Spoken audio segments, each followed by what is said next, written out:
حضرت ابو ہریرہ رضی اللہ تعالیٰ عنہ بیان کرتے ہیں، رسول اللہ صلی اللہ علیہ وسلم نے فرمایا، جو سونے چاندی کا مالک اس کا حق ادا نہیں کرتا تو جب قیامت کا دن ہوگا تو اس کے لیے آگ کی تختیاں بنائی جائیں گی اور انہیں جہنم کی آگ میں تپایا جائے گا، اور پھر ان کے ساتھ اس کے پہلو، اس کی پیشانی اور اس کی پشت کو داغا جائے گا، اور جب وہ تختیاں ٹھنڈی ہو جائیں گی تو انہیں گرم کرنے کے لیے دوبارہ جہنم میں لوٹایا جائے گا، اور یہ عمل اس روز مسلسل جاری رہے گا جس کی مقدار 50,000 سال ہوگی، حتیٰ کہ بندوں کے درمیان فیصلہ کر دیا جائے گا، بس وہ اپنا راستہ جنت یا جہنم کی طرف دیکھ لے گا۔ عرض کیا گیا، اللہ کے رسول تو اونٹ؟ آپ صلی اللہ علیہ وسلم نے فرمایا، اونٹوں کا جو مالک ان کی زکوٰۃ ادا نہیں کرتا، اور ان کا ایک حق یہ بھی ہے کہ پانی پلانے کی باری والے دن ان کا دودھ یعنی پانی کی گھاٹ پر موجود ضرورت مندوں کے لیے دوہا جائے، اور وہ یہ بھی نہ کرے تو جب قیامت کا دن ہوگا تو اس شخص کو ایک چٹیل میدان میں ان اونٹوں کے سامنے چہرے یا پشت کے بل گرا دیا جائے گا، اور یہ اونٹ پہلے سے زیادہ موٹے تازے ہوں گے، وہ ان میں سے ایک بچے کو بھی گم نہیں پائے گا، وہ اپنے کھروں سے اسے روندیں گے اور اپنے منہوں سے اسے کاٹیں گے، جب ان کا پہلا اونٹ گزر جائے گا تو اس پر ان کا آخری اونٹ پھر لوٹا دیا جائے گا، اور یہ سلسلہ اس دن جس کی مقدار 50,000 سال ہوگی جاری رہے گا،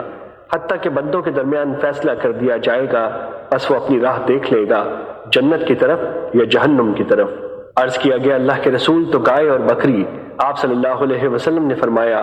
گائے اور بکریوں کا جو مالک ان کا حق یعنی زکوٰۃ ادا نہیں کرتا تو جب قیامت کا دن ہوگا تو اسے ایک چٹیل میدان میں چہرے کے بل گرا دیا جائے گا، وہ ان میں سے کسی ایک کو بھی گم نہیں پائے گا، اور ان میں سے کوئی مڑے ہوئے سینگوں والی ہوگی نہ سینگ کے بغیر، اور نہ ہی کسی کے سینگ ٹوٹے ہوئے ہوں گے، یہ اپنے سینگوں سے اسے ماریں گی اور اپنے کھروں سے اسے روندیں گی، جب ان میں سے پہلی اس پر گزر جائے گی تو ان کی آخری پھر اس پر لوٹا دی جائے گی، اور یہ سلسلہ اس دن جس کی مقدار 50,000 سال ہوگی چلتا رہے گا، حتیٰ کہ بندوں کے درمیان فیصلہ کر دیا جائے گا، وہ اپنا راستہ جنت کی طرف یا جہنم کی طرف دیکھ لے گا۔ آپ سے عرض کیا گیا، اللہ کے رسول تو گھوڑے؟ آپ صلی اللہ علیہ وسلم نے فرمایا، گھوڑے 3 قسم کے ہیں، ایک وہ جو آدمی کے لیے بوجھ ہیں، ایک وہ جو آدمی کے لیے پردہ ہے، اور ایک وہ جو آدمی کے لیے باعث اجر ہے۔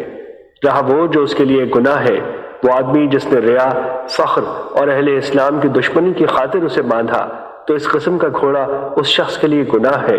رہا وہ جو اس کے لیے پردہ ہے، وہ یہ کہ جسے کوئی آدمی اللہ کی راہ میں نیک نیتی کے ساتھ باندھے، پھر وہ ان کی پشتوں اور ان کی گردنوں کے بارے میں اللہ کا حق نہ بھولے تو یہ اس کے لیے پردہ یعنی سفید پوشی کا باعث ہے۔